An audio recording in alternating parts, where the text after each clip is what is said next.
Udhna BRTS રૂટમાં રિક્ષા ચલાવી bus driver સાથે મારામારી કરી બસને નુકસાન કરી ભાગી ગયેલા આરોપીઓને ઉધના પોલીસે ઝડપી પાડ્યા છે।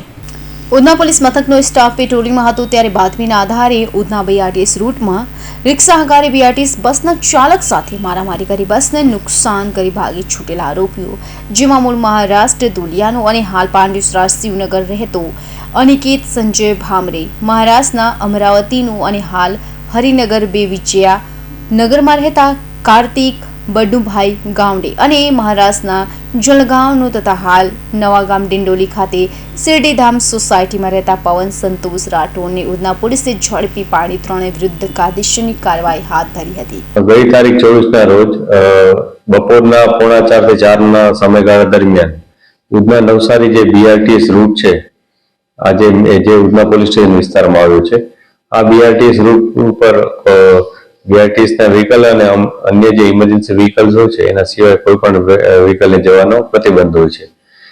તો આ દરમિયાન આ સમયગાળા દરમિયાન બીઆરટીએસની એક બસ હતી ત્યારે વચ્ચે ઓટો રિક્ષાવાળો એક વ્યક્તિ ત્યાં ઊભો રહી ગયો હતો અને પછી તેણે તેના મિત્રો સાથે મળી અને તેની સાથે મારામારી કરી બસ ચાલક સાથે। એને બસનો કાચ પણ તોડી નાખ્યો, એને અપશબ્દો પણ કહ્યા અને જાનથી મારી નાખવાની ધમકી પણ આપી। આ બાબતને લઈ અને પોલીસે તત્કાલ પહેલા તો ફરિયાદ નોંધી લીધી અને જે આરોપીઓ હતા એ લોકોની શોધખોળ શરૂ કરી દીધી હતી અને ખૂબ જ ટૂંકા ગાળામાં આરોપીઓને પકડી પાડી અને કાયદેસરની કાર્યવાહી કરી હતી।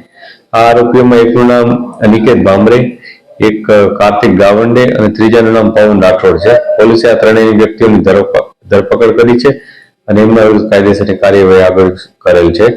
આ ઘટનામાં સ્થળ ઉપર જઈ અને જે ચેકિંગ કરવાનું હતું, જે પંચનામું અને અન્ય વિગતો મેળવવાની હતી એના માટે પણ પોલીસ ત્યાં ગઈ હતી અને જે કાયદેસરની કાર્યવાહી કરવાની થાય એ કરી હતી।